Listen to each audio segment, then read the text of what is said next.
निश्चय जोङो दिनै जोंनि मोनब्रै ट्राइबेल स्टुडेन्ट्स इउनियन जेरै अल आसाम ट्राइबेल स्टुडेन्ट्स इउनियन, अल राभा स्टुडेन्ट्स इउनियन, गार' स्टुडेन्ट्स इउनियन, बड' नेशनेल स्टुडेन्ट्स इउनियन जों मिलायनानै दिनैहाय जाहाथे CIT-आवहाय जों दिनै सफैदों। जोंनि मेन CIT सफैनायनि जाहोना जाहैबाय जिहेतु जोंहा दिनै जयेन्टलि मोनसे मेम'रेन्डाम जों बानायदों जायखौ जोङो जोंनि CIT-नि समस्याफोरखौ लानानै जोंहा दिनै दिल्लीयावहाय जोंनि ministry of education government of India मानगोनां धर्मेन्द्र प्रधान बिथांनो जोङो दिनै दैथायहरनाय जादों। दा बेनि थ्रुयै जोंहा दिनै CIT-नि जि समस्या बे समस्या गोबां समनिफ्रायनो जोंनि थांनाय 5 बोसोरनिफ्रायनो जितु BTC CIT-खौ जि डेभेलपमेन्ट जि इनफ्रास्ट्राक्चार डेभेलपमेन्ट जानांगौमोन, जि दिनै एकाडेमिक सेक्सनाव डेभेलपमेन्ट जानांगौमोन आरो माखासे डिपार्टमेन्ट्स लाबोबावनांगौमोन आरो बेनि गेजेरजों दे जोंहा CIT-आ मोनसे डिम इउनिभारसिटि जाबायमोन जिहेतु आपग्रेड जानांगौमोन बे जिनिसा दिनै जानो थाङाखै। दा CIT-आव गोबां जेंना आरो जेंसिखौ दिनैहाय जों रिपर्टखौ मोनबाय थादों जाय जोंहा दिनै बर्ड अफ गभर्नर्स जोंहा CIT-नि जोंनि चेयारमेन बिथाङाबो दिनै नागपुराव थायो। बिथाङा दिनै बोराय बैसो जाबाय,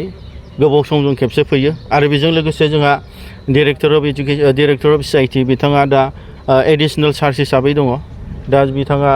NIT गुवाहाटीनिबो सासे डिरेक्टर, बेयावहाय एडिसनेल CIT-नि एडिसनेल चार्ज हिसाबै दायथ' लादों। खुनु बेयाव पार्मानेन्ट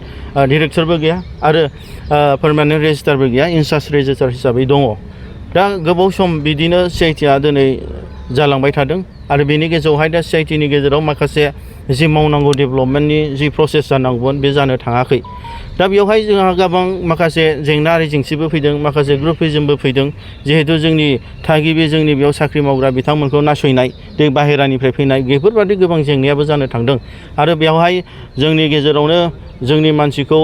जे होखारनाय, जोंनि मानसिखौ माबानाय बे जानानै फैबाय थादों। जिहेतु जोंहा जोंनि जे BTC-आ मोनसे BTC एकर्डनि मोनसे फिथाइ आरो बे CIT-खौ जों गोबाव सोमावसारनायनि गेजेरजों जोंनि जोहोलावजोफ्रा बेसेन गोसा थैखौ बावसोमनानै बे CIT-खौ मोननाय जादों आरो बे CIT-आ जे 2003नि BTC गोरोबथा मेम'रेन्डाम अफ सेटेलमेन्टनि गेजेरजों बियो मोनसे दिनै मोगथां महर मोननो हादों। दा बेयावहाय मा जाहैबाय जोंनि CIT-नि जि मोनसे इन्स्टिटिउटआव जाय बिथांमोना दिनै चेयारमेन हक, डिरेक्टर हक, रेजिस्ट्रार हक, इनचार्ज बिथांमोना दङ,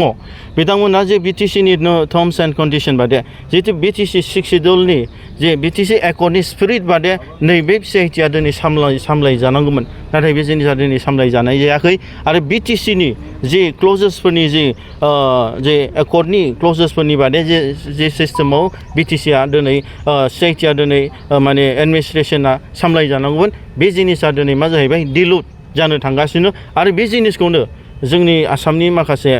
जोंनि बिरोधि बिथांमोन आरो बाहेरानिफ्राय फैनाय माखासे प्रफेसार्स हक, एडमिनिस्ट्रेटर हक बिथांमोना लोगो नांनानै बे जिनिसखौ दिनै फोजोबस्रांनायनि षड्यन्त्र पलिसिखौ लादों। मानो होनोब्ला दिनै BTC-नि जि कन्ट्रलाव बिसोर थानो नागिराखै, खिन्थु बे जिनिसा ओरैबायदि रोखा दे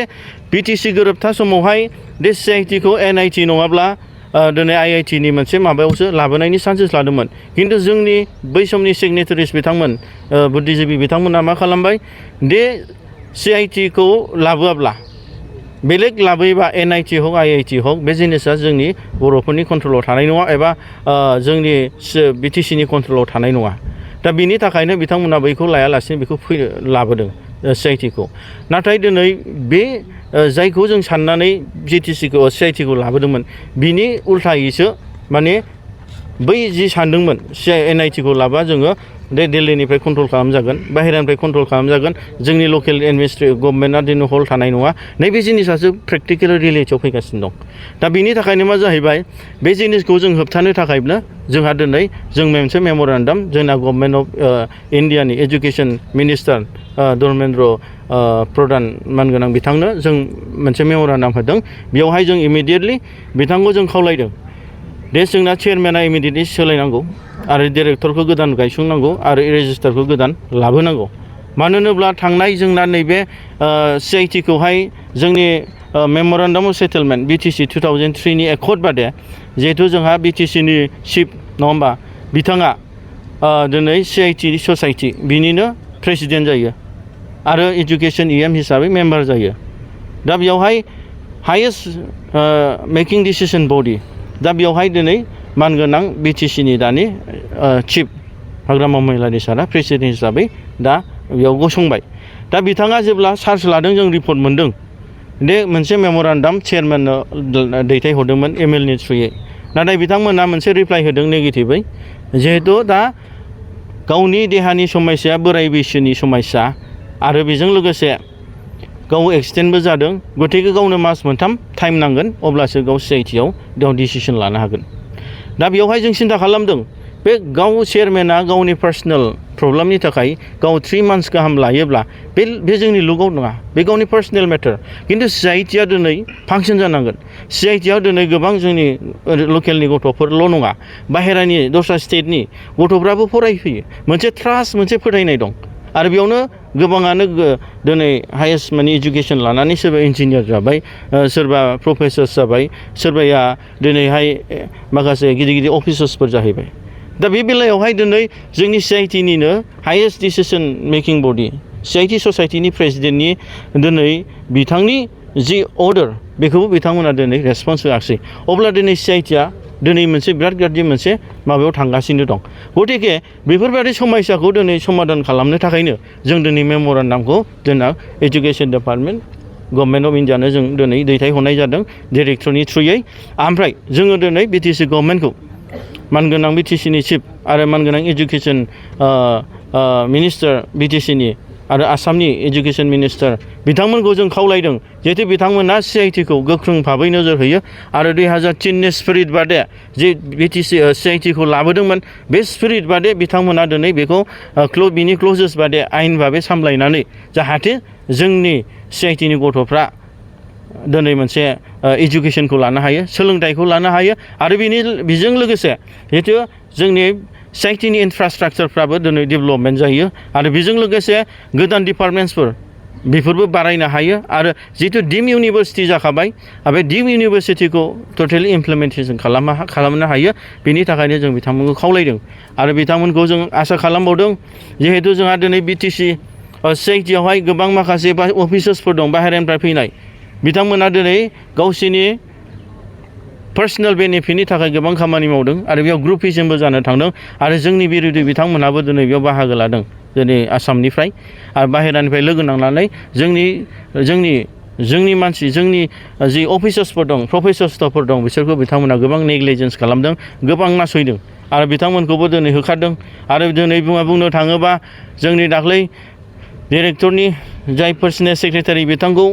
जे जोंहा बिटिसि गभर्नमेन्टजों रिपर्ट हरनाय दिनै चेयारमेननो रिपर्ट हरनायखौ माखासे अफिसार्स बिथांमोना दिनै बोखारदों चेयारनिफ्राय दिनै बेफोरबायदि बिराद दुखुनांथाव आरो लाजिथाव आरो बेफोर सिरियास इस्यु दा गोबां जेंना जेंसिया दिनै बेयाव जानानै फैदों आरो बेफोरबायदि मोन्थायखौ सोर होखो माबोरै मोनखो दाना लास्ट 5 इयार्सनिफ्राय दिनै बेफोरबायदि जेंना जेंसिया जादों जों बेखायनो जे लास्ट 5 इयार्सआव जोंहा दिनै मानगोनां बिटिआरनि सिएम प्रमद बर' बिथां मानगोनां बिथाङा दिनै जि सामलायदोंमोन बिथाङा जिसिम सामलायलांदों बोरै सामलायलांदों बे दा गोदान जिहेतु माने सिस्टेम फैबाय गोदान गभर्नमेन्ट फैबाय गोदान दिनै ससाइटिनि प्रेसिडेन्ट जाबाय दा बिथांमोनखौ जोङो खावलायगोन दे बिथांमोना साबसिनै हामसिन बिटिसिखौ दैदेनलाङो मानो होनबा बियो जोंनि बिटिसिनि गोबाव सम सोमावसारनायनि मोनसे प्रडाक्ट बे मोनसे जोंनि इन्सटिटिउट बेयावहाय जोंहा दिनै गोबां जोंनि गथ'फ्रा गोबां सिमां दं इन्जिनियार जानायनि प्रफेसर जानायनि गोबां अफिसार जानायनि बेनि थाखायनो दिनै सिआइटिखौ जोङो मानगोनां बिटिसिनि दैदेनगिरि बिथांमोनखौ जों गोख्रोङैनो खावलायो बे इमिडियेट मोनसे मिटिं लिंनांगौ आरो गोदान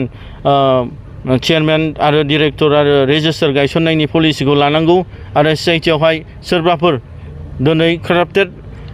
माखासे इलिगेल ग्रुपिजम बानायनानै बेफोरबादि जोंनि एन्टि ट्राइबेल जि माखासे सेन्टिमेन्ट डेभेलपमेन्ट खालामनाय बिथांमोनखौ गोख्रों साजा होनांगौ आरो 15 दिननि गेजेराव दिनै बिटिसि गभर्नमेन्ट आरो गभर्नमेन्ट अफ इन्डिया दिनै बे सिआइटिनि सायाव गोख्रों भाबै नोजोर बोनानै जोंनि डिमान्ड बादे जों जयेन्टलि जि डिमान्ड होदों जों मोनब्रै फरायसा आफादजों